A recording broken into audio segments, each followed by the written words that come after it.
আন্তর্জাতিক সম্পর্ক নির্ধারিত হয় সম্পূর্ণরূপে স্বার্থের ভিত্তিতে। এখানে কৃতজ্ঞতা, প্রাপ্যতা, অধিকার, দাবি দেওয়া, খাতির সম্পর্ক শব্দগুলো অচল। স্বামী স্ত্রীর সম্পর্ক গড়েও ভারত থেকে শেখ হাসিনা তিস্তায় এক ঘটি জল আনতে পারেনি। ফারাক্কায় আমাদের প্রাপ্য পানি আমরা পাইনি।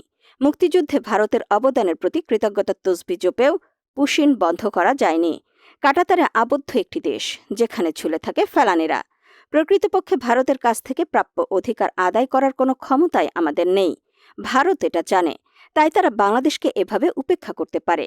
একইভাবে মিয়ানমার ও আরাকান আর্মিও জানে, তারা স্বেচ্ছায় ফিরিয়ে না নিলে রোহিঙ্গাদের মিয়ানমারে ফিরিয়ে দেওয়ার ক্ষমতা বাংলাদেশের নেই। সে কারণে বাংলাদেশকে এভাবে উপেক্ষা করতে পারছে। বাংলাদেশের সেনাপ্রধান মিয়ানমারে গিয়ে সে দেশের সেনাপ্রধানের সাক্ষাৎ পান না। প্রথম 7 বছর আমরা একটি ভুল নীতি অনুসরণ করেছি। বাংলাদেশ মনে করেছে আরাকান আর্মি রাখাইনের নিয়ন্ত্রণ নিলে বোধহয় তারা রোহিঙ্গাদের ফেরত